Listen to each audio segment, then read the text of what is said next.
नमस्ते दोस्तों। तो आज हम बनाएंगे गार्लिक के पराठे। ये बहुत ही ज़्यादा टेस्टी बनते हैं। अगर आप एक बार बनाओगे ना तो बार बार ट्राई करोगे। सबसे पहले मैंने आटा लिया है, जैसे हम नॉर्मल पराठा बनाते हैं वैसे। उसके बाद हम गार्लिक को, कोरिएंडर लीव्स को स्प्रेड कर देंगे पराठे के ऊपर। उसके बाद कटर से कट कर देंगे चारों तरफ से। उसके बाद हम उस पर ना थोड़ा सा घी अप्लाई करेंगे और कलौंजी, कोरिएंडर लीव से गार्निश कर देंगे पराठे को।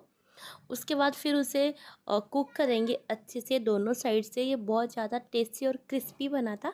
आप मेरे चैनल को प्लीज़ सब्सक्राइब कर दो। थैंक